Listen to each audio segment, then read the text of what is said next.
Good morning, everybody. Welcome to Cruise Chat Live. I feel like Kermit the Frog now doing all of this. But welcome to Cruise Chat Live. I'm Walter, your independent travel agent with Where's Walter Travel. As always, I'm joined by my lovely wife, Rebecca, off camera. And for about the next hour or so, we're going to do our best to answer your questions about all things cruising or, even travel. And we're just like over the moon because we're going back to Alaska tomorrow. Well, we're going to Seattle tomorrow for 3 days. And then on Thursday, we get on the Oceania Riviera with a whole bunch of people. I don't know. We got somewhere between 30 and 40 people coming with us to Alaska. 12 days on the Oceania Riviera. So, yeah, I'm a little bit excited. I'm really punch tired, too. So, I may say some wackadoodle things, but, That's what you get for coming on live with us on a Sunday morning. So, yeah, I've had very little sleep this week. I have figured out that the best way to get y'all to book travel with us is just to tell you that I'm traveling and that I'm not going to be available. And then all of a sudden, you guys are like, hey, let's book. And so, yeah, it's been so much fun. But thank you so much for your support. Oh, my gosh, we got a whole bunch of people already here. I got Sue, I got Annette. Sue and Phil, we're finally going to meet you next week. Sue and Phil probably live like within an hour or two of us, but we've got to go all the way to Alaska to meet them. I can't wait. I can't wait to meet you guys. It's going to be awesome. John wants us to pick him up on the way. So, yeah, okay, John, you're in Rochester. We're in Orlando. I'll get back to that. Eric, Becky, Mary. Oh, Mary, gonna see you soon too. Hey, Alex, how are you? Bills fan. Hello, Toronto. Hey, Corey. Oh my gosh. So John, let's see. So you live in Rochester. We live in Orlando. So you are sort of kind of north. You're sort of kind of on the way. In the immortal words of in the immortal words of Billy Idol. I don't know if you heard that. Rebecca said you're nowhere's near on the way. But in the immortal words of Billy Idol, we are flying first class. So in the immortal words of Billy Idol, he says, first class customers can do whatever they want. So I suppose we can ask the pilot, look, we've got a friend in Rochester. Can we just divert to Rochester, pick him up, and then go to Alaska? I mean, John, we could ask. I don't think it's going to go anywhere, but I suppose we could ask. But how's everybody? Oh my gosh, how are you guys doing? Oh man, we got a bunch of people over here on the TikTok side too. Hey Cindy, hey Nene, Rick is here, Cheryl's here.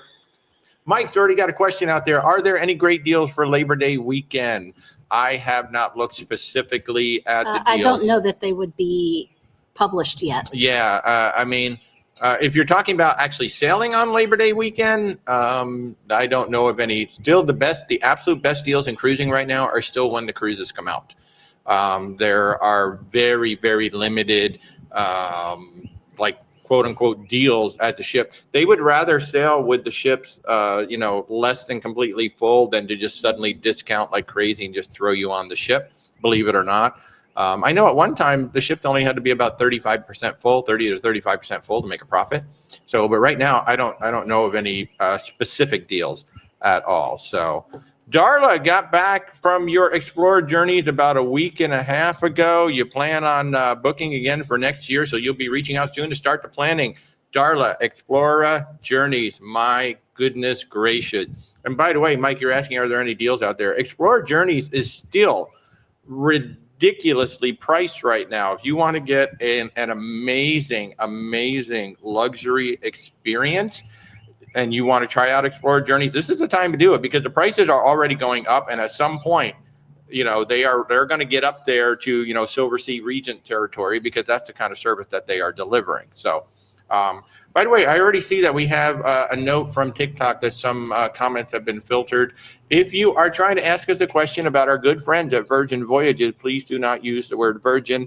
TikTok will block you from asking that question. So just use the letters BV or use the name of the ship. You've got Scarlet Lady, Resilient Lady, Valiant Lady, and Brilliant Lady. So if you want to ask a question about Virgin Voyages, just use the letters BV on TikTok. Thank you. back to your regularly scheduled program. Have I said I haven't slept much this week? So yeah, I'm a little punchy. Any good cruises out of Long Beach? You can drive there from LA. There's actually a lot of them because you got Long Beach and then you got Puerto San Pedro, I think is what they call it, the Los Angeles one. Yeah, you got a lot of good ones out of there. Obviously, the Mexican Riviera. You have Catalina. You have wine country coastal cruises that go up to California. You and have our group. Yeah. Oh, yeah. Well, yeah. The best one right now is obviously our Hawaiian cruise. So we're going to Hawaii. I'm going to pop that up on the YouTube side. But we're going to Hawaii in February on the Emerald Princess for February 4th through the 20th, 2026. We got a whole group going with us: Honolulu, Hilo, Kahului, Kauai, and then Ensenada. And it's 10 sea days. So it's 16 days on the ship with 10 sea days. So it's kind of like doing a transatlantic. But sailing out of Long Beach and the LA area, like you can do Hawaii, you can do Alaska, I don't know about Alaska, San Francisco for Alaska for sure. But yeah, there are quite a few options. And then LA is also the starting point for cruises that will go all the way down to Australia sometimes as well. So they'll leave LA, they'll go out to Hawaii, spend a little time there, and then they go on down to the South Pacific. They go on down to Australia. Yeah, you do have a lot of choices. And although I do want to say that the choices are more limited during the Alaska season, because a lot of the cruise ships that do Alaska are the ones that will come back to LA. But that is starting to change though. Now the cruise lines are seeing, no, you are right. There is more limited availability during the summer season. Yeah. But the cruise lines are now starting to realize that Florida has way too many ships. So they're really taking a good hard look at LA. And I know Virgin Voyages is going to be home porting out of there for a little bit. I think MSC is now going to be home porting out of there because they're doing an Alaska season. So I'd say by 28, you'll have an MSC ship there. So it's starting to get, people are realizing, hey, maybe we should pay more attention to the West Coast and develop some more cruises over there. So keep an eye on that. I wouldn't be surprised if you even have some cruises, kind of like what we have in Florida, where you can go all the way through the Panama Canal and come back round trip. We have a few of those, like out of Tampa and out of Fort Lauderdale. So you might even get some Panama Canal cruises that would be round trip coming back. I don't know if it's as easy coming that way to do the partials. No, go all the way through. Oh, all the way through. Yeah, all the way through, just like some of the ones that we have here. It's a full transit, and then it's a full transit back. Yeah. So that's what I'm saying. No, they can't do the partial transit there, but they can do the full transit and then come back. So, but yeah. But yeah, it is interesting how, the cruise lines are finally realizing, hey, we got this whole other coast of the United States. Maybe we should be doing some stuff over there. And I think they're just starting to figure that out. So yeah. Let's see. John's going to start packing now. If you're stopping in Rochester, might as well come to Toronto. So Bills fan, I know Toronto isn't that close to Quebec and Montreal, is it? No. Well, not really. I mean, not somewhat. We're going to be in Montreal and Quebec. It's closer than we are now. Yeah, in October we'll be in Montreal and Quebec for a couple of days anyway. So, but it's still a distance. Exactly. I mean, it's a 3-hour train ride between Montreal and Quebec. It is. So absolutely, and that's the same province. Absolutely. So. Let me see. I'm just trying to make sure I didn't miss out on something. There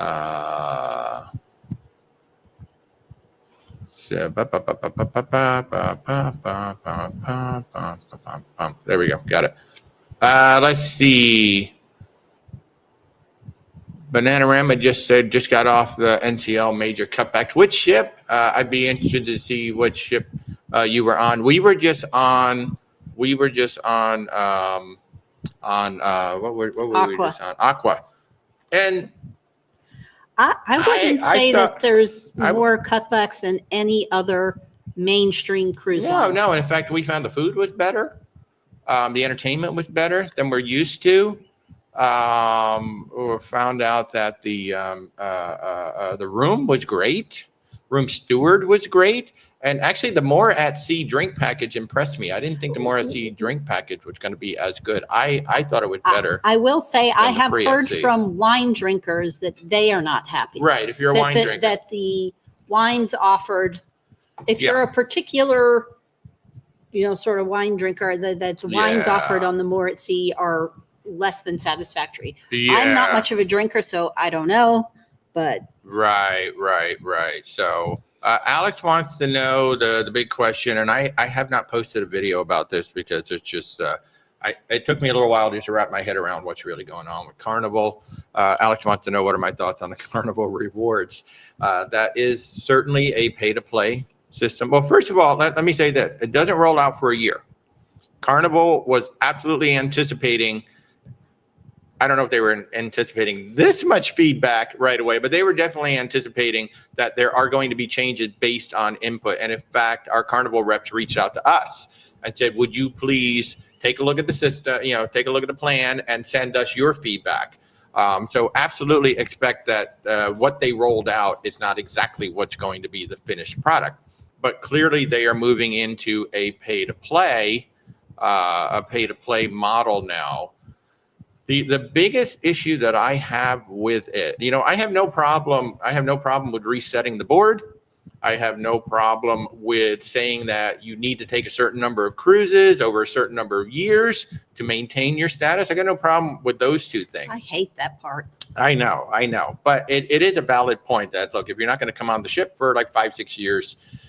But a lot of people can't afford to do a big vacation more than that, Well, yeah, no, but I think if you say, at least one cruise every 3 or 4 years with our brand, that's fine.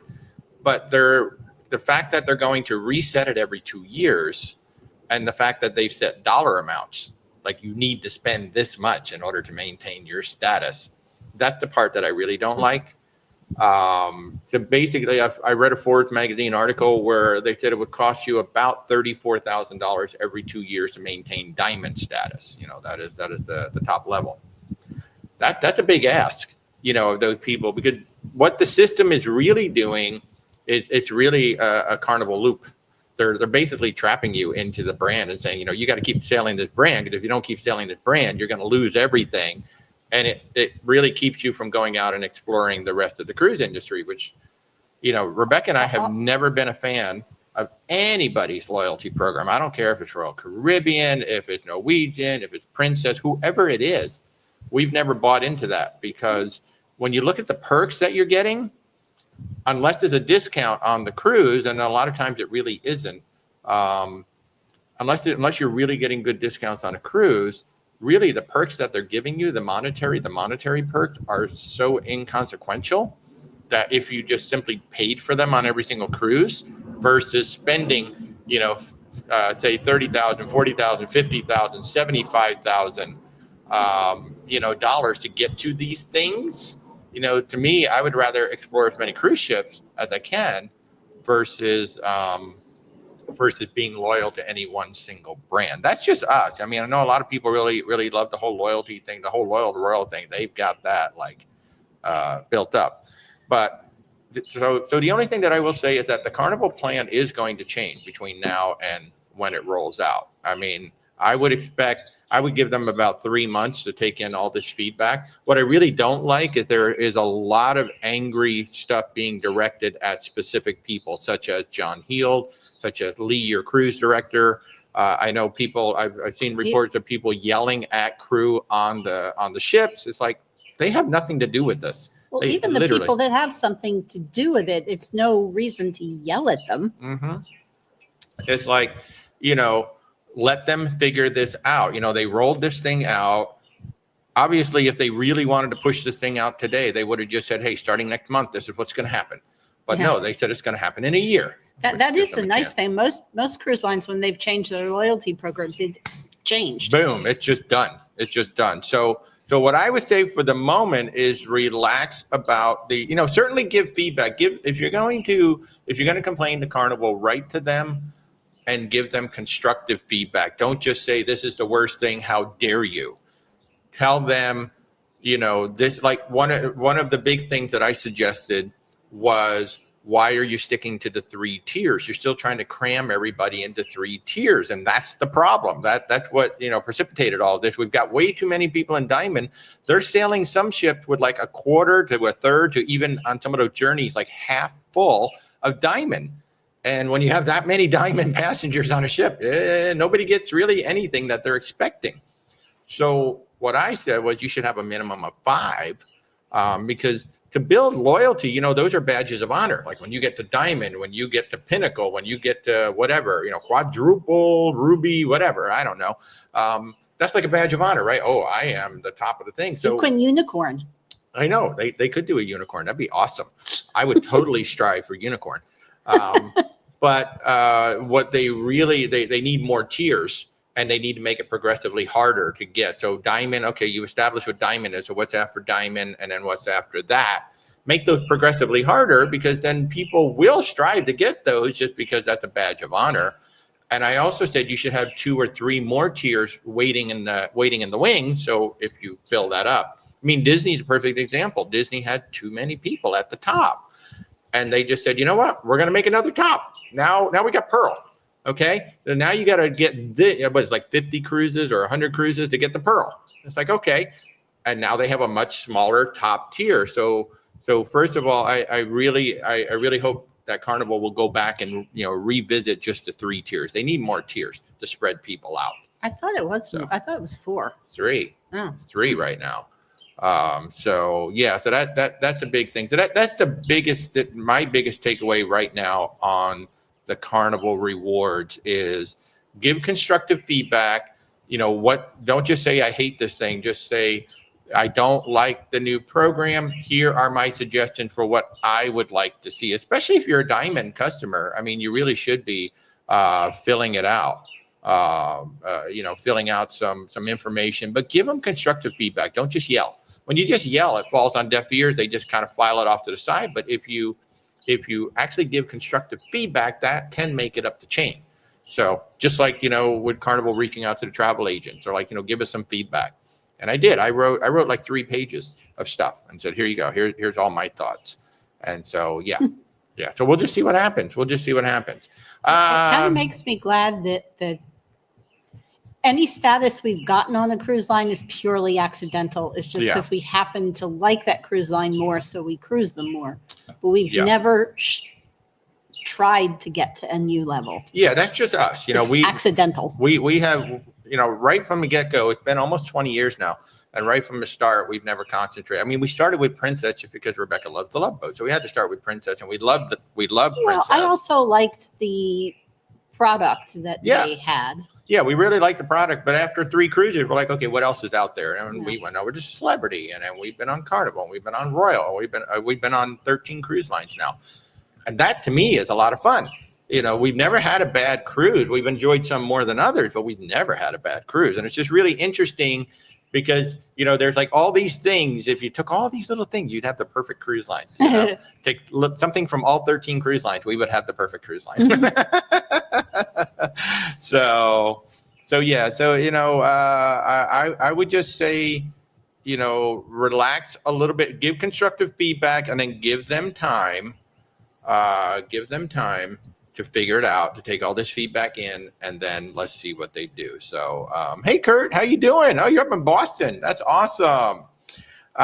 Sue and Phil want to know, is there a port or 2 that we haven't been to in Alaska that you're really looking forward to visiting? That's a great question. Yeah, actually, there's a bunch on this one. We got Klawak, we got Haynes, we got Icy Straight Point, which I know you're looking forward to. Icy Straight Point with that zip line. I am so ready for that. Victoria, we've never stopped in Victoria. So there's 4 right there. Rebecca's really looking forward to Victoria with the Bouchard Gardens and doing maybe an afternoon tea. And I'm really looking forward to that zip line and Icy Straight Point. I mean, ever since I saw Stephanie do it, I've been so looking forward to this. And even Klawak. So Klawak is a new one, right? So Klawak's a brand new port. I think it just opened last year or the year before. It's more of a natural island developed by the same people who developed Icy Straight Point in partnership with Norwegian Cruise Line. So yeah, I'm definitely looking forward to that. Wrangell's another one. So yes, we got like five Alaska ports that we've never been to, and that's because this is a 12-night cruise, which is awesome. we did originally have Skagway on there, which would have been fun to go back to, but that got replaced by Haines. So for me, it was kind of like, oh, okay, well, cool. We're getting another port that we've never been to. So yeah, what about you guys? I mean, if anybody else is watching, I see Sue and Phil are here, but for those of you going up to Alaska, what are you most excited about going to see? So, Kathy wants us to stop in Rochester as well. That's hilarious. Let's see. Okay, what else have we got here? Let's see. Marie, I think it is. Any upgrade, any information on bidding on cabin upgrades? Great question. So the big thing to understand about the cabin upgrades is that the staterooms may or may not be available when you bid on them. What the cruise lines are basically doing is creating a wait list. So when people cancel, they have people to take their place so they can resell the cabin. And so you have that minimum bid, and you have to put in whatever that minimum bid is, and you can decide if you want to bid anything above it. And you can put in as many as you want. Like you can bid on 8 different rooms if you want. Most of this is handled by AI. Most of it is handled by a third-party company. So there's like no human intervention or there's very little human intervention as to whether or not you're going to get it. The thing to understand, though, it's basically a guaranteed cabin. So if you are selected, only on rare occasion do they actually notify you before they do it. Most of the time, you bid on a new balcony and you're going to get this balcony, but it may be an obstructed balcony because it is an upgrade from your interior to get a balcony. And that's it. Once you're reassigned, you're done. I mean, that is your stateroom. It is very rare that we can get it changed after the bid has been accepted. And that bid can be accepted actually anywhere right up until you arrive at the terminal, because somebody might have canceled like that day or the day before, and you show up at the terminal. It's like, hey, your bid was accepted. You got upgraded, and go in. So that's just the only roll of the dice with bidding, is that you don't know where it's going to be. Now, if you're bidding on a suite, that's going to be in a nice location. There are really no bad locations for a suite. Just know that the suites tend to be up in the front. I've seen some particularly Royal Caribbean ships where they have suites right underneath the pool deck. Well, that's where a lot of them are. Actually, a lot of suites are right up there under the pool deck. I know. I don't get it. It is interesting. It is very interesting. So, but and if you need an accessible cabin, do not ever bid, because you cannot be guaranteed an accessible cabin. No, and if you have adjoining cabins or connecting cabins with children, don't ever bid on an upgrade, because there's no guarantee that you two are going to be together. Just stay where you are. So yeah, so you just have to be very, very careful with that. Alex wants to know, Carnival spend, is that just Carnival or spend across all the Carnival brand ship? I believe if you're going to spend outside of the Carnival brand, you have to use their credit card. I believe they have a Carnival credit card that you can use to earn rewards and things like that. But this only applies to the Carnival brand, Carnival Cruise Line. This does not apply to Carnival Corporation. So Carnival Rewards is only the brand. They are not incorporating the other brands at all, nor should they, to be honest with you. They've got too many of them. They got like 10 brands, something like that. And Carnival has always run their brands completely separately. Yeah, which makes sense, because they got 10. Royal Caribbean's got 3. It's a little easier to do that. Hey, Bill, have a good time on the getaway. Super Nurse, you already booked with us. The paperwork for minors, you send it to us or give it to Royal Caribbean. Just send it directly to Royal Caribbean. You can CC us on it, though. So this way we'll have a copy of it. Thank you for the question. Hey, Kimberly. Spunky morning. Can we still reach out to you when you're on the cruise? Great question. Yes, you are. Yes, absolutely you can. So I have limited office hours while we're on the cruise. So if you go to my calendar, you will see that I have limited office hours. I'm going to be on West Coast time now for the next 2 weeks. Or you can just simply write to me if you have West questions. Coast and Alaska time. Oh yeah, and Alaska time. So if you want to just write to me, you can just write to me too if you have questions or you want to book or whatever. I mean, I will be running my office from the ship. It's going to be limited because I've got almost 40 people on the ship. And of course, this is Alaska. It's 8 ports. It's very port intensive. But I also now, which is very different than the last time we went away, we have Corey. So my associate Corey is going to be back here in Florida. And if something needs to be taken care of right away, or whatever, and I can't take care of it, I am going to ask Corey to go ahead and reach out to you and take care of it while we're gone. But yeah, you can absolutely reach out to us while we're on the cruise. I know a lot of people are like, don't want to bother you on your vacation. It's not really a vacation anymore, when you're a travel agent, because we will have our laptops with us. We will be working, but not near as much, whereas at home, I can work 80 to 100 hours in a single week. And yes, basically most weeks, it's a minimum 80 hours a week. But when I'm on the cruise, I might work 20 hours over the course of the week. So it's going to be very scaled back. But yeah, I'll be available. And in an absolute emergency, text me or actually reach me on WhatsApp. That's a great way to reach me if there's something that really, really needs to be done. So yeah, absolutely. Eric thinks you need to have a 6-figure income to maintain status, grading a class system. So if you just want to maintain, if you want to maintain diamond, Eric, like I said earlier, yeah, you got to spend $34,000 every 2 years, according to Forbes. That's a big ask. That is a big ask. I'd be looking. I think what this whole situation has done is made people realize that loyalty programs at some point are going to move to transactional. It's not about that emotional connection with the brand. It's like, you're not spending enough money with us, so we love you, but if you're not going to spend more money with us, you're not going to be at your status level anymore. It's definitely going to make people look elsewhere. Certainly MSC and Princess are prime targets for anybody who's on Carnival and wants to look elsewhere and maintain that same price point. If you go to Royal Caribbean, the price point goes up. You're going to get a lot more for that dollar. You got all those shows and all the technology that Royal Caribbean brings to bear. But I think in the short term, a lot of Carnival people are going to look at MSC and they're going to look at Princess, especially in the short term. They might also start looking at Norwegian Cruise Line as well. So yeah, it's going to be interesting. Diabetic wants to know, are payments made through a travel agency made to the agency or to the cruise line? That's a great question. So for diabetic, and this is at least in the U.S. how it works. Yeah, and that's all I can talk on because I am in the U.S. So he's asking, or she, diabetic, I guess it's a are payments, when you make a payment through a travel agency, is the money actually paid to the agency or is it paid to the cruise line?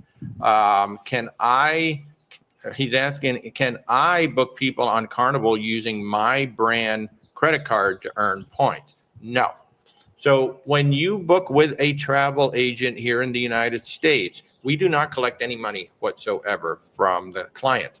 What you do is you authorize us to use your credit card. So if you have a Carnival branded credit card and you want to earn points on it, then you will authorize us to use that card and then we pay the cruise line directly. We do not collect any funds whatsoever. I know in Europe it's totally different how they do it, but here in the States, we do not collect any money whatsoever. If any travel agent in the United States says they're going to collect money from you for a cruise, then it would either be a group cruise or a special event or something like that, but it should not be for the main booking at all. So thank you for the kind words, Brandy. I appreciate it. Let's see. Yeah, not why Carnival is getting a lot of bad publicity. So yeah, it is. It's going to be interesting to see how they handle this. I think John Heald and Lee and some of the other guys that I've seen, they've been doing a great job responding in the face of a lot. Again, try to keep the comments kind. I mean, these are just people, and these are the faces out there that you see of the brand, but they're not necessarily the ones who made the decisions. So. Mike wants to know, are we going on the Star of the Seas? I am. Rebecca's not yet. Stephanie and I are going to be roomies. Oh my God, we're going to be roomies. August 31st. It's going to be the first 7-night cruise. It was originally the first cruise, but then Royal Caribbean is like, we're adding one and another one and another one. And I think they've got 5 preview cruises now, which is hilarious, but they're selling them all. So we're going to be on the first 7-night cruise, August 31st through September 6th or 7th, something like that. But yeah, so Stephanie and I are going to be there. And, somebody asked about the bidding process. We actually did that. Right now we have an interior Surfside with the window looking out on Surfside. And we bid on a Central Park Infinite balcony and a Surfside balcony. Yeah, so we'll see. We'll see what happens. So Let's see. Kimberly says Victoria is one of the most beautiful ports. I know. We've seen all the pictures, right? It looks absolutely stunning. High taxes. Yep, that's Canada. Cheryl, you have to get the mini donuts and icy straight point. Tons of interesting flavors to choose from. Ooh. So I've got that. We've got somebody else said like and I would fried suggest dough doing or something. That after the zip line. No, we do it right before the zip line, and then it goes boom. There you go. Yeah. In fact, eat them on the zip line. That would be a great video. That would be a great video. I really hope that we get one of those days where the cloud layer is between us and the bottom.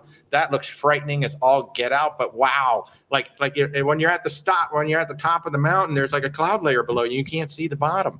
And boom, you just go. Like, oh my God, that'll be so frightening, but so fun. I love it. I'm going to do a little cooking thing myself. What was it? Catch a can, the fried dough or something like that. They said we needed to go somewhere and catch. No, the crepes. The crepes. Oh, yeah, the crepes and catch a can. So, yeah, so now I've got that.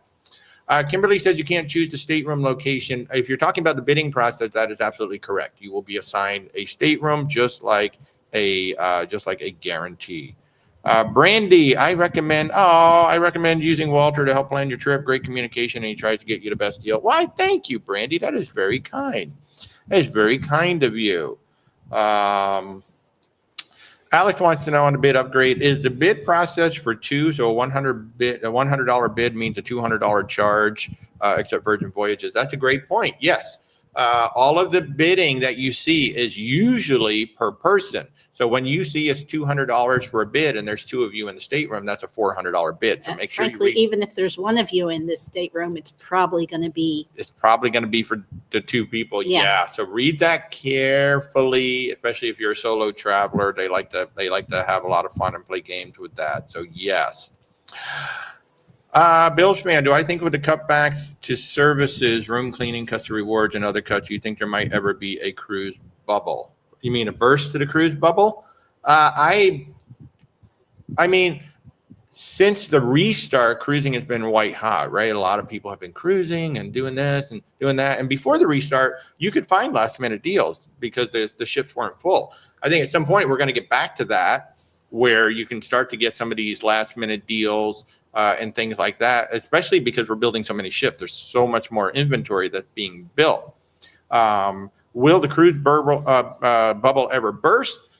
I don't think it'll ever completely burst. It will come back down to normal for sure, but I don't know that it'll ever burst. I think all the cruise lines are kind of pushing. The big ones are pushing to get bigger, and the smaller ones are actually pushing to get a little smaller in terms of the ship size, which I think is a good thing. So I think right now there is more variety than there ever has been. It's just people don't know. They're there. Like I was talking to a guest yesterday who has done Princess, and he's done something else. And he was looking at Virgin Voyages, which, as you know, that's one of my favorite cruise lines. But he was looking at the Rockstar and the Mega Rockstars. And I said, if you're looking there, we should really talk about Explorer Journeys. And he's like, what's that? I've never heard of it. So I think there's a lot more options out there people just don't know about. And I do think cruising will cool off at some point. Will it burst? No, I don't think it'll ever burst because it is such a good value. And it's been around for so long. It is a tremendous value. I personally think that we're getting oversaturated with the big ships. I think they just got to rethink that. It's like big ship, private destinations constantly. That I think gets old pretty quickly. So then people want to go off and start finding some new things. But that's just me. When you got the families going out on spring break and things like that, that's a great way to go about it. But yeah. Alex wants to know, do I think other cruise lines will switch to a pay-to-play model? I don't know. Well, Disney is. You have to cruise so many times to maintain your status. MSC. Well, Disney, you don't have to cruise so many times. You just have to cruise every so often. I think it's 4 years, 5 years. Yeah. So, something like that. A certain number of years. And MSC is the same way. It's not that you keep having to spend this certain amount of money, but you do have to cruise. It used to be every 3 years, but they did change that. And they changed it for the better, in my opinion, gave you at least 5 years. Yeah. So I think I would not be surprised if the cruise lines that don't require you to at least take one cruise every so many years, I wouldn't be surprised to see them start doing that. Because it's like, if you haven't cruised with us for 10 years, but you're holding on to that status, I mean, I could see them saying, look, we would really like you to come on our ship at least once every 3 years or something like that. Well, I think what I think would be nice is if they didn't completely bump you out of their program and left you at the bottom level, if you're only cruising every that's 10 true. years. That is true. Like Disney completely bumps you out if you. Yeah, like Disney just cuts you off. You're done. You're out. You're no longer welcome in the House of Mouse if you don't sell. You're welcome, but you're you starting as a brand new person. Yeah. So, Mary Jo. Oh, hey, Silver Librarian, how are you? Mary Jo, have we gone on a Holland America cruise? Yeah, we've only been on one, which is a shame because that cruise line is amazing, beautiful ship. We have talked about that often. It's like, oh man, we just got to run down and get on the Rotterdam or get on something. But we've only gone on them once. We have booked a ton of people on Holland America, and they keep coming back telling us how absolutely amazing they are. And we know they're amazing. We love Whitney. We've had Whitney on our show a few times from Holland. So we're going to get back on there. We just haven't for a while. And part of it is just because we've been discovering, we've discovered Oceania, Azamara, Explora. We've really just kind of been enjoying in there. And then even with like 9 cruises booked, it's like, oh my gosh, we just have so many cruises booked and we're just exploring so many new ships. I think we have less now because we finished the Aqua. We do, thank goodness. The Aqua's gone. So we're down to, yeah. How many are we down to? 3, 4, 5, 6, 7. Well, it depends on whether you count. Oh, no. Okay. Yeah. 8. We're down to 8. So do we only have 8 cruises booked now? I know a lot of you hate us right now. I know a lot of you hate us. But believe it or not, we don't have the most cruises booked of like all of our clients. We have other clients that have many more booked. So, but yeah, so we have 8 booked now. We may be going, we're waiting to hear. There's a program called Distinctive Voyages in our consortium, and I may be going on a Cunard for Christmas as a host, which would be a lot of fun. That'll be a totally new experience for me. So I'll let you guys know. But we may be on Cunard. That'll be our 14th cruise line when we get on that one. 14th, yeah, I think it'll be our 14th. I hope they tell us soon because I have to go shopping. Yeah, Rebecca's got to go shopping. They have a strict dress code on Cunard. Yeah, you got to actually. Well, I think I can.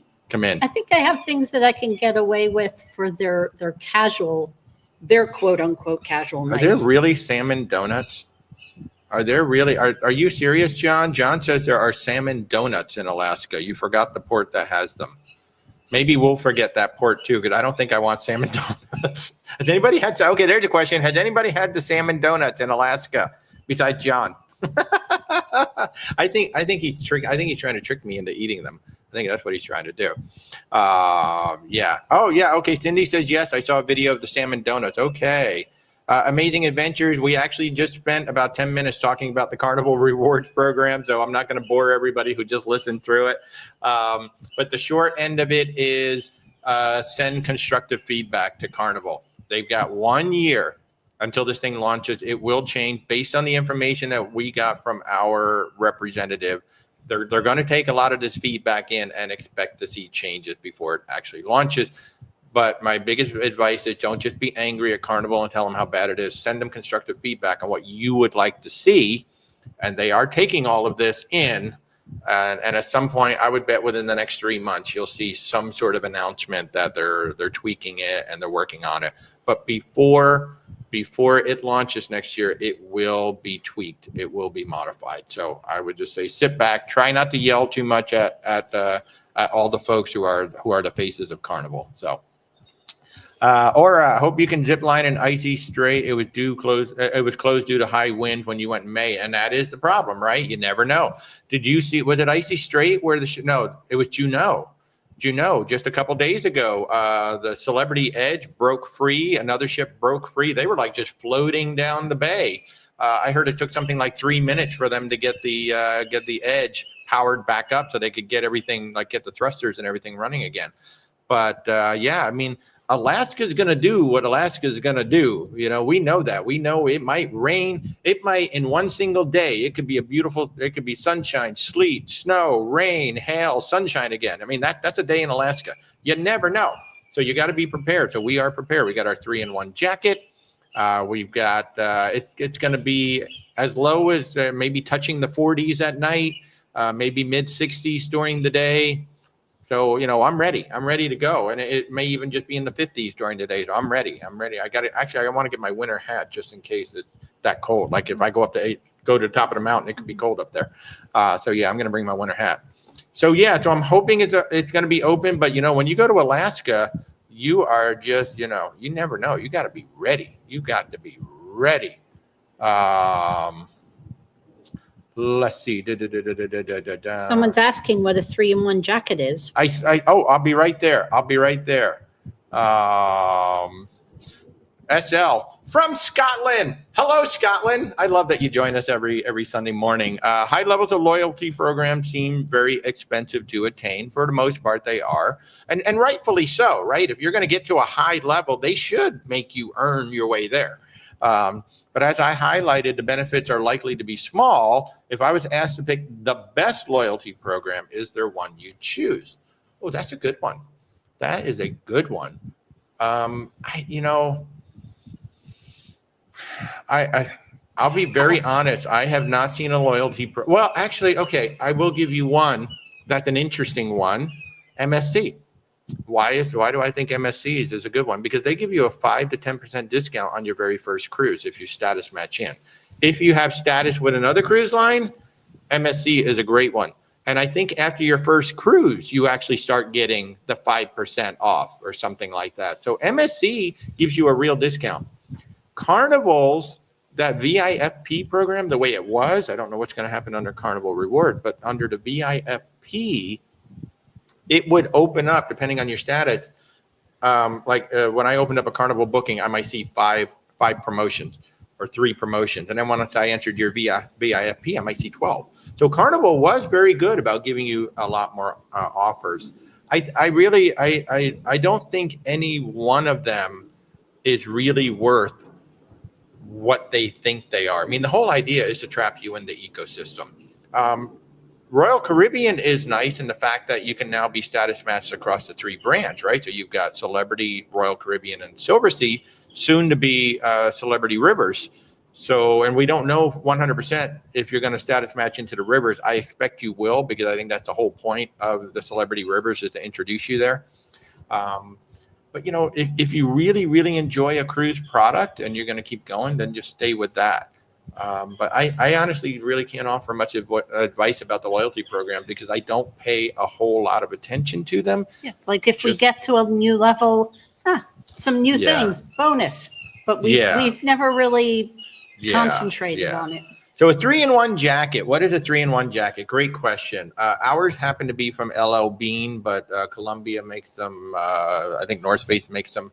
So it is a jacket that has an inner layer that is a warm layer.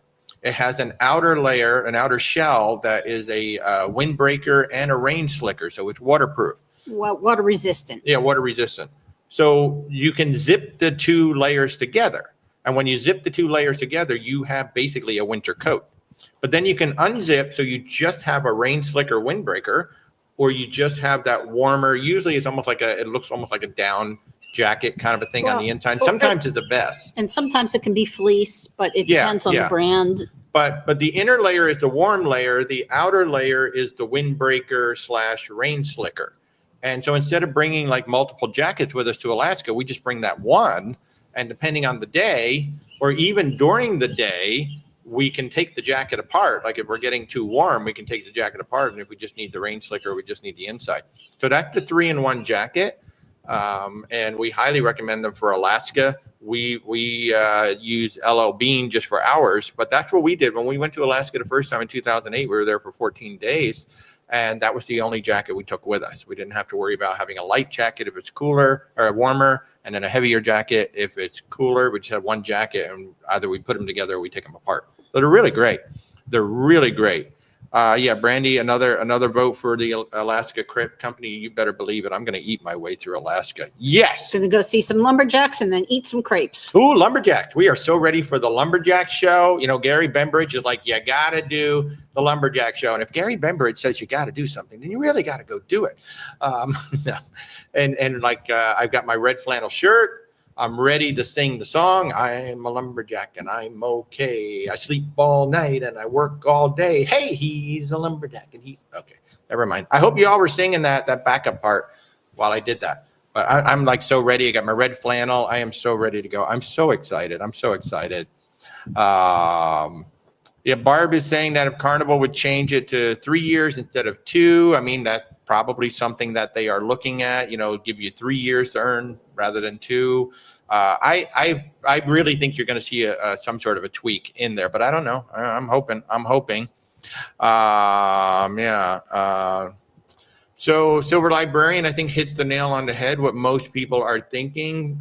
She says that these proposed changes are disrespectful to its faithful cruisers. And I think that's what all of, the VIFP members feel right now. It's like we've spent a lot of money with you. We spent a lot of time with you. And here you're like, not only are you going to reset the bar, but then you're going to make us keep resetting. I think it's perfectly acceptable to reset that bar one time and say, okay, we're starting a whole new program. So you're all going to start from scratch. We're going to give you so much time to earn your way back up. But then to just say that you got to keep re-earning your way back up, I mean, that's very transactional. That's more like a subscription than it is a loyalty program for me. So, okay.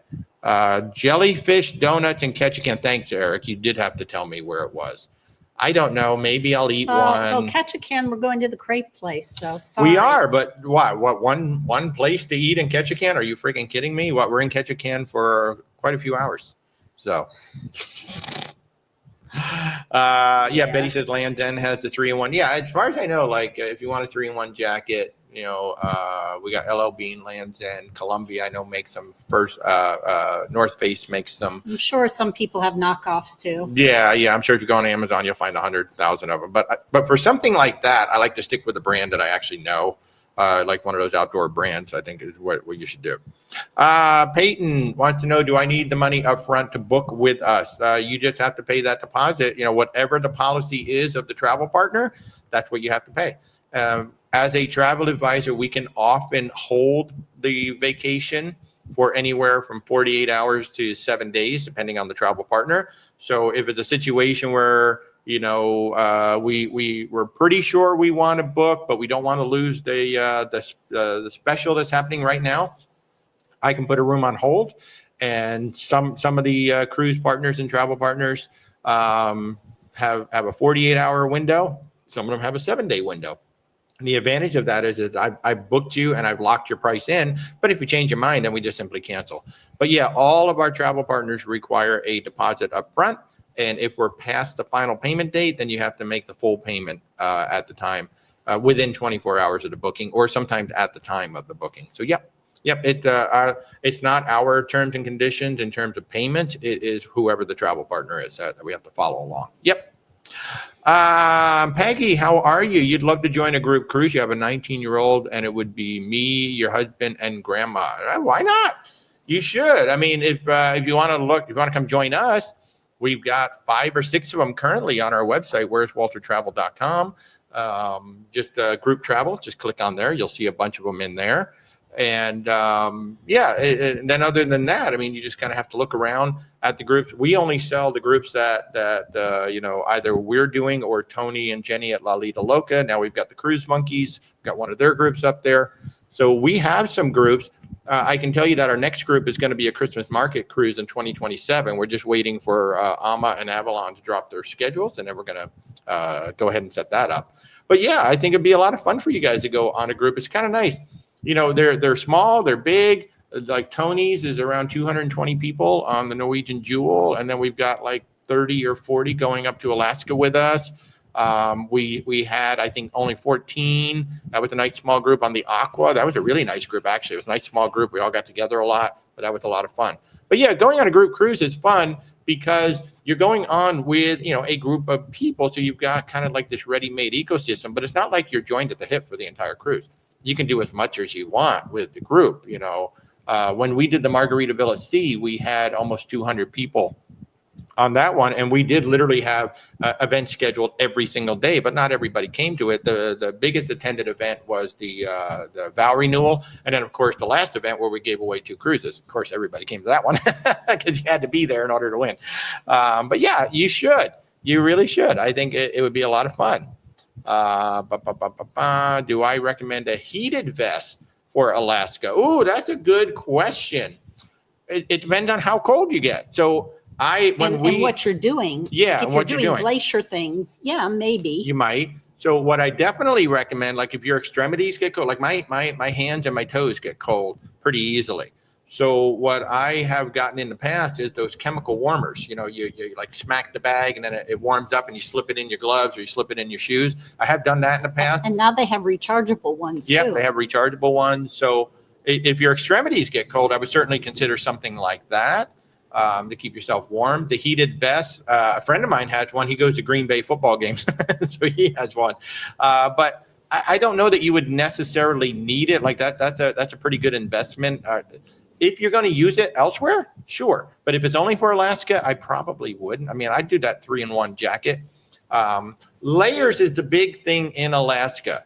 So, you know, I went to school in Syracuse. So I would have a T-shirt on. I would have a sweatshirt on. Then I would have the jacket, you know. So building up those layers so that if you are somebody who gets cold, like the mornings could be anywhere from the 50s to or 40s to the high 50s, and then the afternoons can be anything like up into the 70s very easily. And I've even seen some reports of it pushing up into the 80s sometime. So Alaska is a very interesting animal in that you can have like 30 to 40 degree swings of temperature on any given day. So you want to be able to take off the layers and then throw stuff into your backpack. But I would only recommend a heated vest if you're going to use it elsewhere besides Alaska, because that is an investment. So yeah. Let's see what else we got over here. We've got savory. Yeah, everybody's talking about the salmon donuts. Way to go, John. Love it. Let's see. Allure wants to know, you're traveling with your son on a Carnival cruise with a different last name than you. Should you be okay? You may want to certainly reach out to your travel agent and have them reach out to Carnival, or just reach out to Carnival directly. You may have to have. Well, it also depends what name is listed on the birth certificate. Is it the name you have now? True. Or is it a different name than what you currently have? Right. But regardless, if the other parent is still alive, it's a good idea. It's not always asked for, but it's a good idea to have whatever form the cruise line wants for permission to bring that child, because you will be going outside the country. Yeah. Yeah. So that is it's better to have it and not need it. Yeah, I see. Chillis Monkey said something about that too. So yeah, if you're traveling alone with the child and the other parent is still alive, it is usually a good idea to have a letter from them to say something signed. There is like there is a minor's form that almost every cruise line has that they're going to ask you to sign. Yeah. And my feeling is it's better to have the paperwork and have them not ask you for it than get to the cruise and then have them ask you for some paperwork you don't have, and then you're denied boarding. Yeah, so or you're scrambling. Whatever paperwork you think you might need.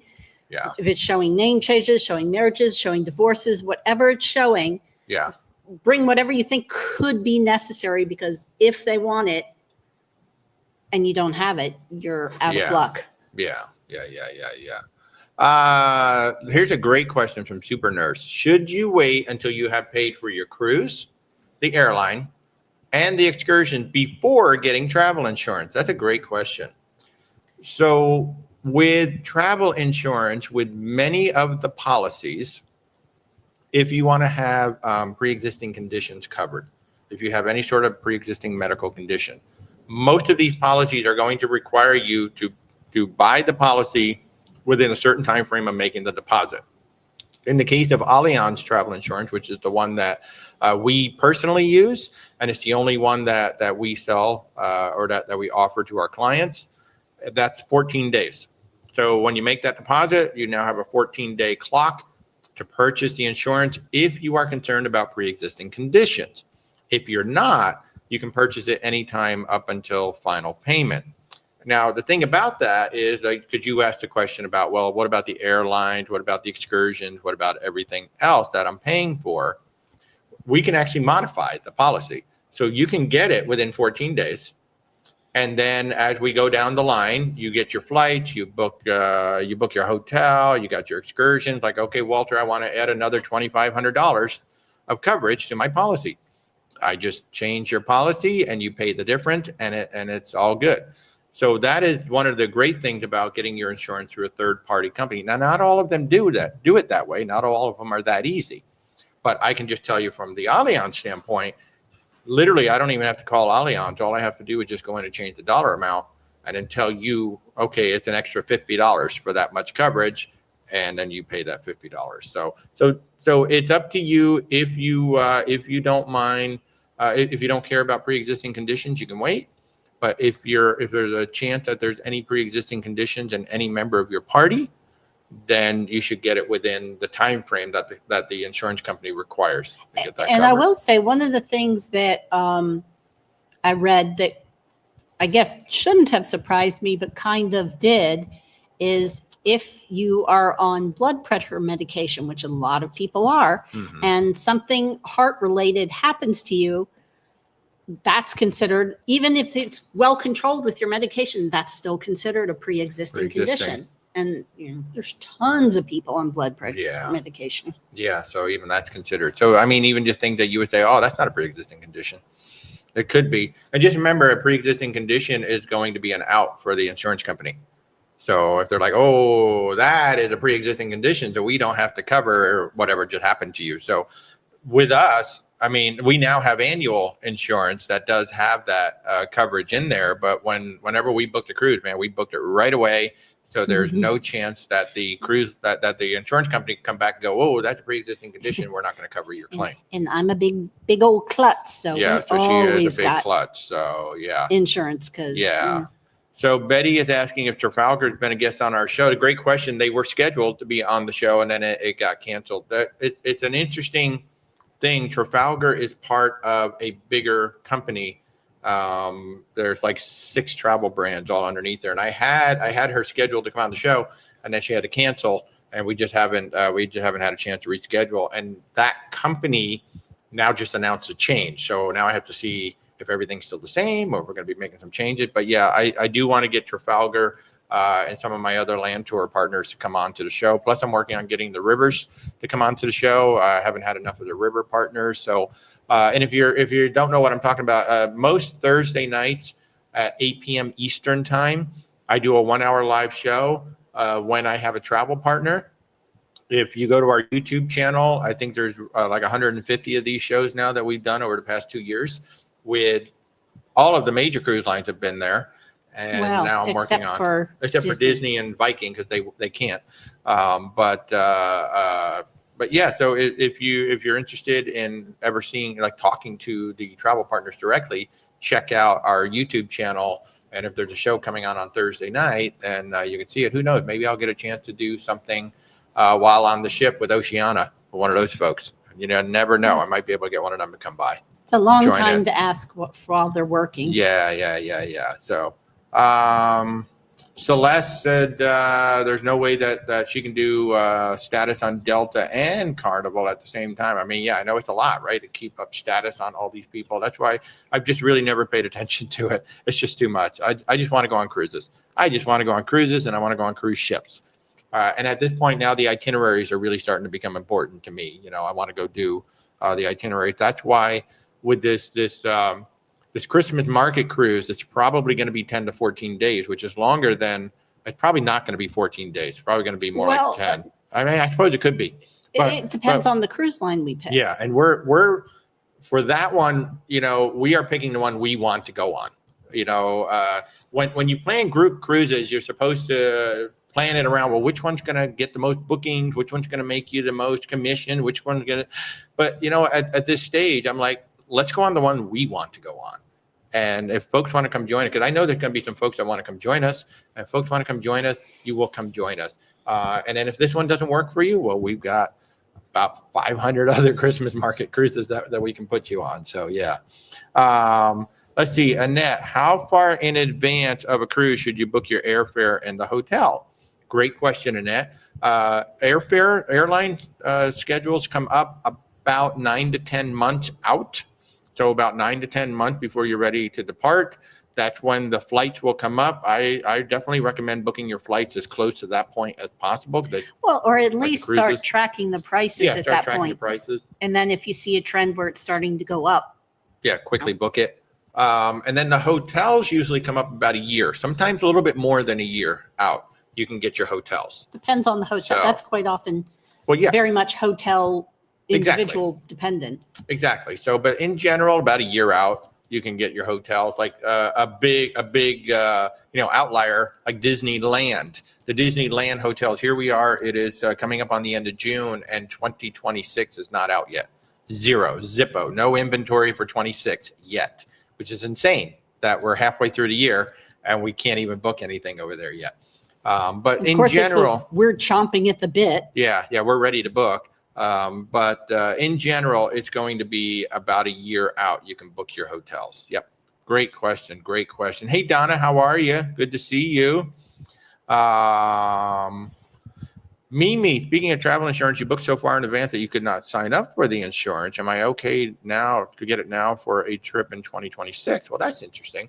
You should be able to book trip insurance, like a specific trip. You should be able to book a specific trip insurance right at the moment you book. Mm-hmm. Doesn't matter how far out it is. Yearly plans are different. Right. If you're trying to do an annual plan, you have to be within a year. But a actual trip, and like I haven't seen an Allianz quote yet that we've done that couldn't do it. But yeah, you can sign up for travel insurance pretty much any time for a trip, for a specific trip. For annual insurance, that requires you to sign up like, it's going to cover you for 12 months. So if your trip is 2 years from now, like we have people who bought insurance now for 2027 cruises. Yes, we are booking well into 2027 already. Still waiting for Alaska, but waiting on but people are booking for 2027 on other things. Like Princess just dropped their entire European thing. Cunard dropped Europe as well. Transatlantics for 2027 are already up. Alaska's not out yet for anybody but Viking. Viking has 2027 Alaska. And then the Christmas markets for 2027 are not out except for Viking. Because Viking has to release so far in advance because they make you pay so far in advance. Yeah. So Alex wants to know any updates on the Philly group cruise. If you're talking about the hotels, I just got the contract yesterday, finally. There were a lot of mistakes in it, so I sent it back. Alex is talking about the La Lita Loca Philly group cruise. I announced to the whole group about 3 or 4 weeks ago that we had the hotel situation already and we were going to start booking the group hotels, and then it all fell apart. And it has taken forever for our vendor to get it all straightened out. So yesterday I got a contract, but the contract was not quite right. So I sent it back saying I need some more clarification and I need some more other things. So soon, Alex, soon. We've got a good rate on the hotel. So we've got a really good hotel right in the heart of Philadelphia. Now I just need them to fix that so we can go ahead and get it booked. But yeah, with any luck, next week I'll be able. I'm going to be in Alaska for crying out loud. But with any luck, next week we might be able to open up the bookings. But we'll see. Just gotta wait. It's incredibly frustrating to me when they told me they were ready to go, and then the system that they set up doesn't work the way they said it was going to work. So that's why we had to stop. So I've learned a big lesson on this one. I'm going. I think in the future, if we ever try to book a group hotel, I'm just going to bypass my travel partners. I'm just going to go straight to the hotel and just work with the hotel. It's just going to be so much easier to work straight with the hotel than it is to go through this rigmarole. This has been 6 weeks since I first contacted them. That's kind of ridiculous. So I think I'm just going to start going directly to the hotels in the future if we're going to do a group hotel. That's what we did in New York. I went directly to the hotel. We got a great hotel in New York, the Ameritania in Times Square for Tony and Jenny's La Lita Loca New England cruise. That's going to be a good one. So yeah, okay, Mimi. Okay, so you were trying to get annual insurance. Yeah, if you're trying to get annual insurance, you can't. it's only going to cover for a year. So Brandy wants And you have to, annual insurance, you have to read the policies very carefully on the pre-existing conditions clause. Yeah. Sometimes with that, it's like a look back, like if you've had anything within the past, say 90 days related to that, then that won't be covered. Right. Annette wants to know if we're doing a group hotel for the Hawaiian cruise. Great question. The answer is no, we're not setting up one. It's a small group, so there's no advantage to doing a group hotel. We're going to be staying in the Pixar place in Disneyland. Most likely. Yeah, so we're just waiting for that to come up. But it's a small group. And you do have 2 people staying at the... Yeah, we got 2 people staying at the Queen Mary. Yes. So if you want to stay at the Queen Mary, we've already got 2 folks staying over there, and then you can all ride over together. But yeah, there is no advantage with this small of a group to go ahead and put together. There's no pricing advantages or anything like that. But if you want to stay in the same hotel, there's 2 others. You can stay at the Queen Mary. and Walter will come out with some suggestions at some point for hotels. We'll have some suggestions, sure. So, Kathy, good. You're going to come on the Philly cruise. That would be great. Yeah, set up some time when we come back, or if you don't want to just reach out while we're on the ship. So we're going to be in Seattle for the next 3 days. We get on the ship on Thursday. So while we're in Seattle, that's the best time for me to try to get back to you. Now, we do have stuff going on because we've never been to Seattle. We're going to enjoy Seattle. But you will have some time. I'll have time, yeah, for sure. And I'll be on West Coast time. So if you want to reach out, definitely reach out, and we're going to be taking care of you. Plus, I've got Corey now, so if something really needs to be done and I can't because of my commitments up there, then Corey will reach out to you. That's right. Eric is at the Queen Mary, and who else is at the Queen Mary? Somebody else. I can't remember, but somebody else did Nancy, too. I think it was Nancy. Is at the Queen Mary. So if you've never seen the Queen Mary and never stayed at the Queen Mary, if you're going out of Port of Los Angeles, or especially if you're going out of Long Beach, the Queen Mary is an actual cruise ship that has been turned into a hotel, and it fell into some disrepair. But recently, it has gotten a lot of tender, loving care from a new owner. And we put multiple people in there, and they're like, yeah, you know what? It's a little old. It does still show its age, but how cool is that to stay in a classic ocean liner? I think it's showing its age because it's meant to be of a certain era. Mm-hmm. And apparently you can take tours like through the ship and stuff like that. So it's just kind of cool, right? So why not stay in a classic ocean liner before you go on your cruise? I think it'd be a lot of fun. And it might be haunted. It might be haunted. So obviously if you're going out of Long Beach, the ship is right there. And then if you're going out of the Port of San Pedro, it will be like a little shuttle ride to get over, but it's not that far. It's like 10 or 15 minutes closer away. than our Disney World hotel. That's for sure. Or Disneyland. We'll be taking, it's going to be hard to remember to say that right. Right. And what's the official term? Like Steph was teaching us the other day, you've got to keep everything official. You got to keep everything official. It's just so funny, like we all say, Animal Kingdom, or we say Epcot, but it's really Disney's Epcot or Disney's Animal Kingdom or Disney's this. You got to remember what the official terms are when you're saying these things. So, well, we're not employed by Disney, so I know. So we can say we just slack off. Yeah. But yeah. So, by the way, that new parade is coming to Magic Kingdom. What is it? July 20th, I think is the kickoff date. Yeah. So on July 20th, we know exactly where Stephanie's going to be. She will be at the Magic Kingdom watching this new parade kickoff. That ought to be awesome. I would be there too, but I'm going to be in the cruise capital of the world, Cleveland, Ohio, for a week with my KHM colleagues. So that'll be a lot of fun. Let me see. So what else we got going on? So, my new toy. I got a new toy. I'm taking this to Alaska. So I got tired. I bought 2 GoPros in a row that broke. So this is their alternative. But they did last you a little while. They lasted me a little while. So this is a DJI Action 5. So it's a GoPro replacement basically. But it what I like about it is that it has a lot more features on it where we can take manual control. So especially exposure and things like that. So when I'm shooting sunrises and sunsets, the sun on my GoPro videos just blows out. It's just a big white nuclear thing in the background. Whereas with this, I'll actually be able to dial down the exposure and maybe get some nicer sunsets and sunrises. So this is one of my new toys that I'm taking with me to Alaska. Plus, I've got a 100 to 400 millimeter zoom lens that I rented for my Fuji. Totally forgot how heavy those doggone things are. So I don't know how often I'll use it, but I'm taking it. I know I'm going to take it out on the whale watching, and I'm also going to have it set up on my tripod on the balcony. So I'm always ready to take pictures out there as well. I'm really excited about that. Aaron says if we go to Pike Place Market in Seattle, you have to get a savory Russian pastry at Paratsky.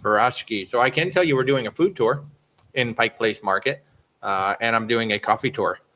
I'm doing a coffee tour. We're doing a food tour. We're doing a locks cruise. Yeah, a locks cruise. So we get to go through the lock. So I'm excited about that. We don't really have anything planned for tomorrow evening because I wasn't sure what we were going to feel like. So that may be just a play it by ear.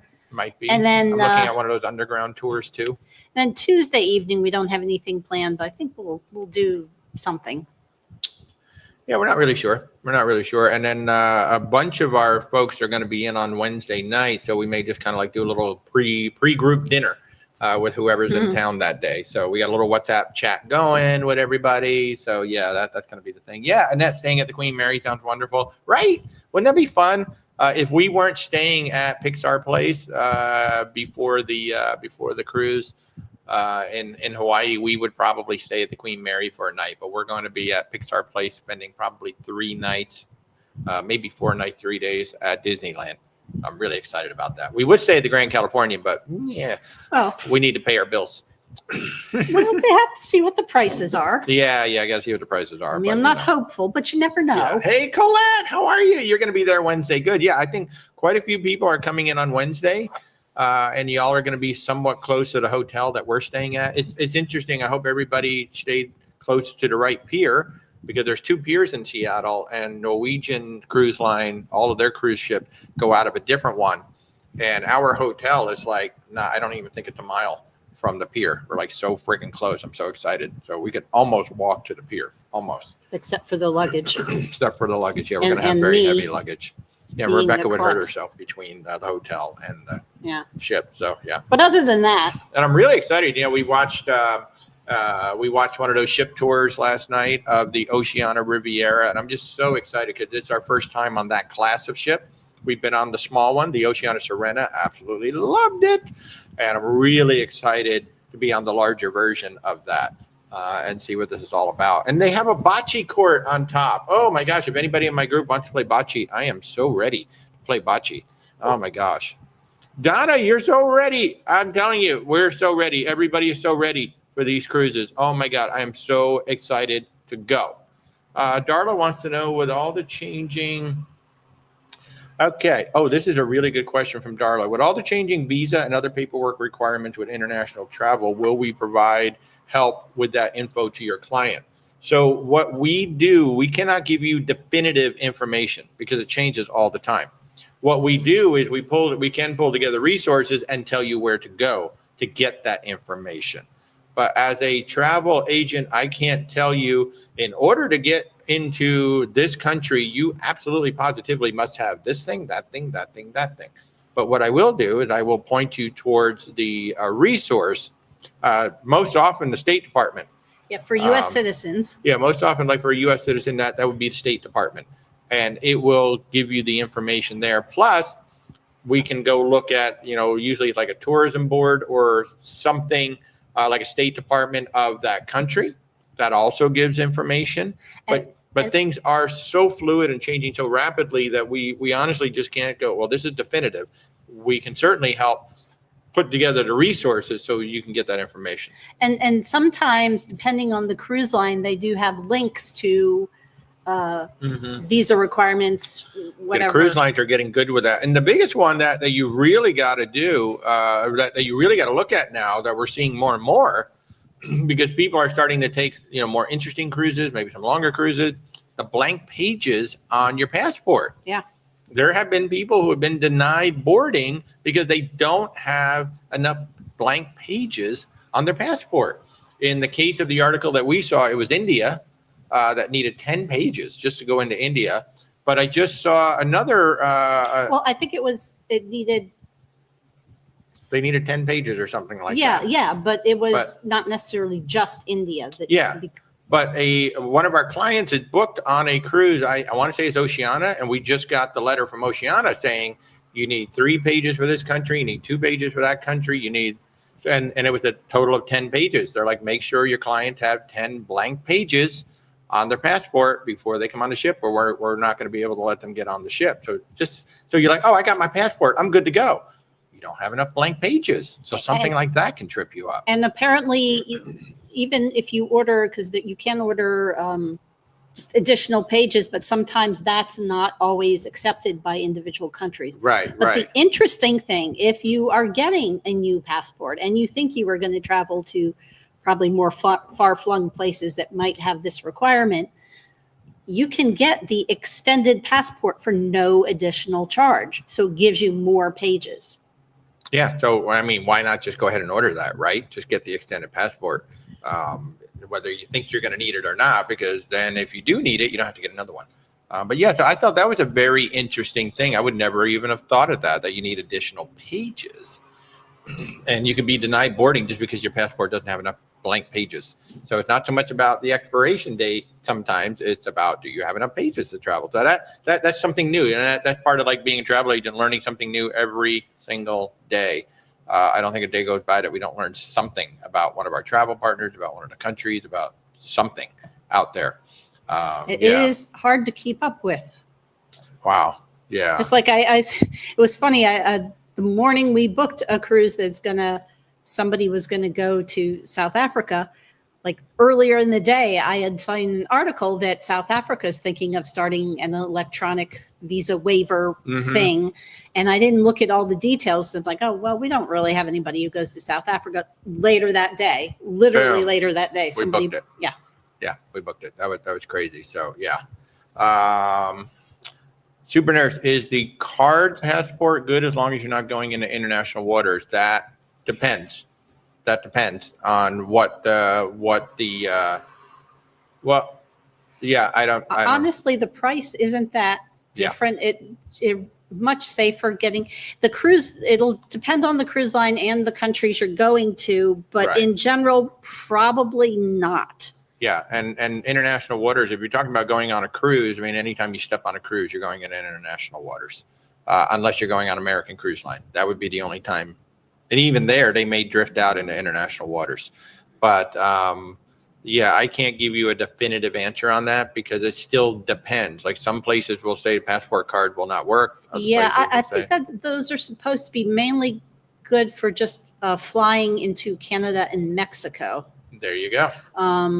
But you can also go to the State Department and look at exactly what that passport card gets you, and that may give you a better idea. Yep. And State Department right now is still the best resource for state.gov, and there's a travelers section. It'll be in there somewhere. Sue and Phil said they couldn't even get the UK to stamp the passport. Oh, man. You want to get that our passports are blank. Yeah, ours are blank, because sometimes you want them to stamp it. But and then right before Marie asked about Canada, and no, you do not need anything other than your passport. Yes. No, you don't. They do at least currently. Yeah, they have something. I think if you're coming in by land, you gotta. If you're flying in, there is if you're flying into Canada, there is a customs thing you can pre-fill out. Yes. I don't believe that's a requirement. I just think that's something to help speed you through customs. Exactly. And see, it really is starting to get so confusing now with all of these things. So when a client is working with us, we can just concentrate on that. Okay, what do we need to worry about for this? And then we can take a look at that. But it is really starting to get to the point now where you really especially with the ETIAS over in Europe. I mean, my goodness, we're going to start in 23. We're going to start in 24. We're going to start in 25. We're going to start in 26. No, we really mean it this time. We're starting in 26. And it's like, we'll see. Are you? And how does it work? I don't know. And then the UK is like, hey, you know what? We might go back and join the European Union. And it's like, oh, what's that going to do? So it's really, I think the ETIAS has created the most confusion. And then the United Kingdom saying, well, we're going to do our own. It's like, okay, great. So the ETIS can't make up their mind when they're going to get started. And then the UK stepped in and said, well, we're not waiting for you. We're just going to go ahead and start one ourselves. And of course, the UK is not part of the ETIAS too. So that even gets confusing. Yeah. So Alex said he cruised to Canada and he had to fill out a customs form. They met with a few passengers. Not sure if it was random or not. I honestly don't know. Yeah, as far as I know, the thing you can do on it, there's actually an app, Arrive Can. Yep. That you can fill out some information for customs when you're flying into Canada. But right. I don't think that applies to cruises. Right. And I'm going to walk through, since you mentioned Canada, I'm going to walk through our cruises real quick too, because I see, gosh, we're almost at the end here. We got to start packing. Quebec to Miami on the Brilliant Lady. Now, my price is, it says exclusive 10% savings. That was 10% at the time we locked them in. If you look now, my prices are closer to what the public prices are because they've dropped, but my 10% does not, it's not a sliding scale. My price is locked in. So, but if you want to come on the Brilliant Lady, we're going from Quebec to Miami. This is October 3rd through the 16th, 2025. So this is basically a Canada-New England cruise where we do Quebec, St. John's, Halifax, Eastport, and Boston. And then we're going to go down the Eastern Seaboard where we're going to stop into Charleston, South Carolina, before we go into Miami. And St. John's, Halifax, and Charleston are all long stops. So you can actually go to dinner on land if you want to. But our prices start at $42.69 for the Sea Terrace and then $43.86 for the Central Sea Terrace. It's going to be an amazing cruise. It's also going to be the first time that the Brilliant Lady comes into Miami. She is the last ship that's going to be built for a while. So we are expecting that Virgin Voyages is going to do something special or fun as we come into Miami. I'm kind of hoping that Sir Richard will either be on the ship or be waiting for us at the Miami terminal when we get there. That would be super cool. The best of Italy and Croatia. We just booked somebody yesterday on the full trip, which is going to be a lot of fun. This is October 23rd through November 2nd of 2026. It's a 10-day cruise around Italy with a little bit of Croatia.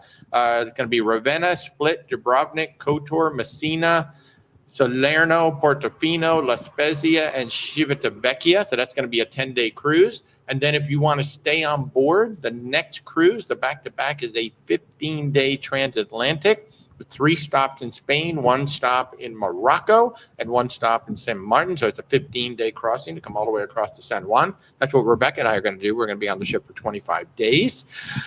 And then what? The Hawaii cruise that we were talking about, February 4th through the 20th, 2026. I'm running through these quickly. If you go to where'swaltertravel.com, there is a button called Group Travel at the top. And wherever you're watching me, there are probably links in the description or my bio to get right to these cruises.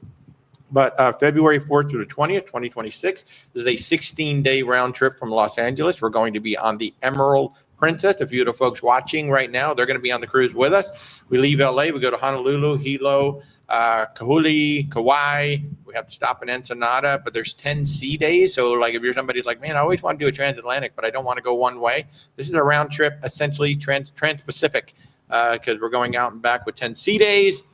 So that is February 4th through the 20th, 2026. Rebecca and I are going to be staying in Disneyland for a few days prior to that cruise. And then if you want to sail with our good friends Tony and Jenny B, there are over 200 people currently booked on the Norwegian Jewel sailing April 16th, 2026 from Philadelphia.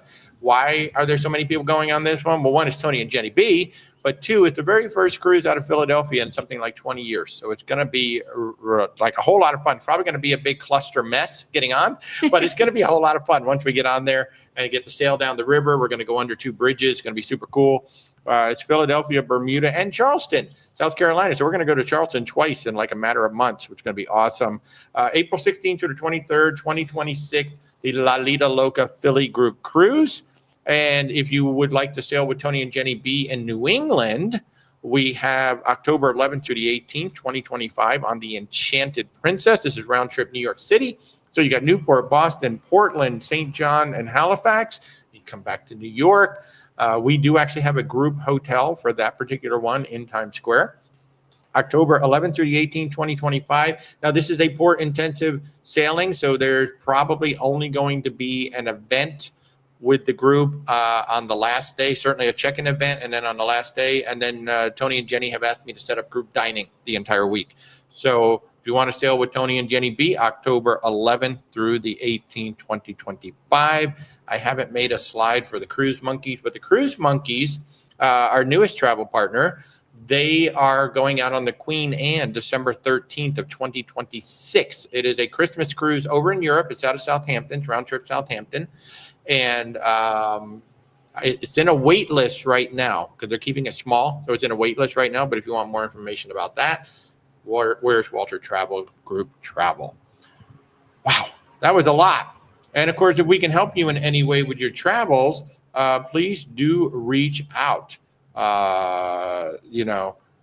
We'd be more than happy to help you. We now have Corey on board. We have another associate agent coming on board probably in July. We'll have a lot more information about that. So our team is growing, and we're going to be better positioned to serve you, especially when we travel. So all of our travels is one of the reasons why we're like, we got to have some help. We've got to have some more people coming in. So when we're traveling, you may hear from Corey. And then once this other person comes on board, you may hear from that person as well. So the team is growing. We're very excited. We're very excited that we're able to do this. And oh man, John, I can't wait to start looking at travel plans for the Mediterranean cruise. You still have a bit. Yes, you still have a bit before things open up. So in the Mediterranean, on that particular one, that Italy and Croatia cruise, what we're going to do, because we're going to be on the ship for the full 25 days, our plan is to fly into Rome, spend a little bit of time in Rome, maybe a couple of days in Rome, and then we're going to go up to Venice, spend a few days in Venice, and then we're going to overnight in Ravenna the night before the cruise. Now, for those of you who are sailing out of Ravenna, those of you who are sailing out of Ravenna, I recommend that you guys go to Ravenna the night before the cruise, just as if you were like going anywhere else, just because Venice is a good 3 hours, maybe 3.5 hours away from the cruise port. And, Italy traffic, I think it's like a 2-lane road that goes all the way or something like that. So you just never know with traffic, if there's a traffic accident or something like that. So, and Ravenna looks like a beautiful little town. I didn't realize how beautiful it was. I've been looking it up. A lot of great restaurants, a lot of great things to see in Ravenna. So if you're going on one of those ocean cruises going to sail out of Ravenna, I would actually recommend that you stay overnight over there. So certainly spend time in Venice, but yeah, the very night before. Yeah. Prince says, where are we going on our cruise? So the cruise we're about to do, we're going to Alaska on the Oceania Riviera. We don't scuba dive, but the new person who's coming on board with us does, actually.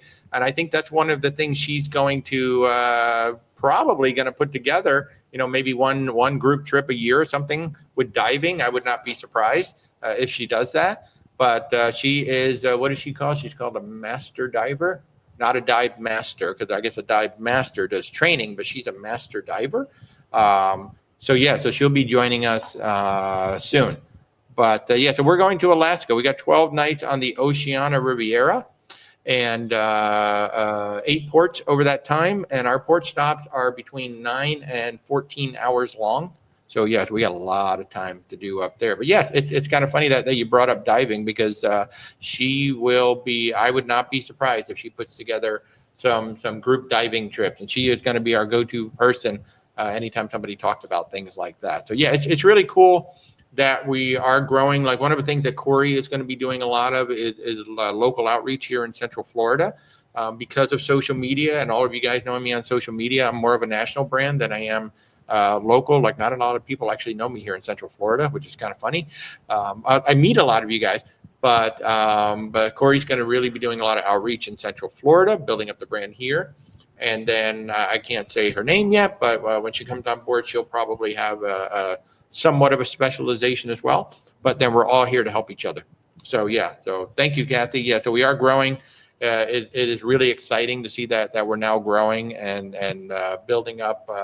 Not even 3 years yet, and we're going to be a team of 3 very shortly. So that's exciting. Or 4, really? I'm sorry, forgot about you. I'm going to be a team of 4, not 3, because Rebecca. 3.5. Rebecca, 3.5. Okay, that's a good way to say it. 3.5. We'll be a team of 3.5, including Rebecca. Yes, we will. I'll be the half. Yep. So So that's more or less it, folks. I mean, it's about noontime on over here. We do have a couple of meetings this afternoon before we go, and we've got to finish packing. I did start a little bit Yeah, yesterday. She did start. She got one suitcase almost done. I've got my camera bag completely packed. Oh, I got a brand new camera bag. I got one of those rolled. So it's a backpack, but it also has the wheels on it. So it's basically like a carry-on piece of luggage that I can roll, because the backpack was literally getting up to like 50 to 60 pounds that I was putting on my back, and it was really starting to hurt. So I've got this beautiful rolling camera bag. So I'll show you guys that once we get on the ship, and show you what I'm doing. So yeah. Oh, thank you, SL. I'll tell you what, we want to come to warm and sunny Scotland one day very badly. So I'm going to work on that. And when we do, I hope we have a chance. Yeah, she's been. She likes to rub it in my face, but I haven't. Well, I haven't been to London, and you've been there. Yeah, I've been to London, so that's cool. Thank you, Sue and Phil. We'll see you guys very soon. I want to thank everybody for all of your support through all of this time. And of course, if we can help you in any way, just reach out. Where's WalterTravel.com. You can now get service from myself and Corey and Rebecca, and soon to be somebody else. So yeah, behind the scenes service from me. Yeah, behind the scenes. So you will never ever talk to Rebecca. Very. Unless you're really lucky and she answers the phone sometime, but otherwise you're never going to talk to her. I'm never doing that again. Yeah, I know. She did it one time and she regretted it greatly when she did that. So anyway, folks, so thanks so much for all of your time. Thanks for spending a Sunday with us. Will we be live next Sunday? I don't know. Probably not, but who knows? We'll try to schedule at least one live from the ship. And, just watch for that. It's going to be a pop-up kind of a thing. So thanks, guys, for joining us for another Sunday, wherever you are in this amazing world. I hope you have an incredible day, and we'll see you soon out there. You're definitely going to see our next videos coming from Seattle and then Alaska. Happy Sunday, everybody. Thanks for tuning in.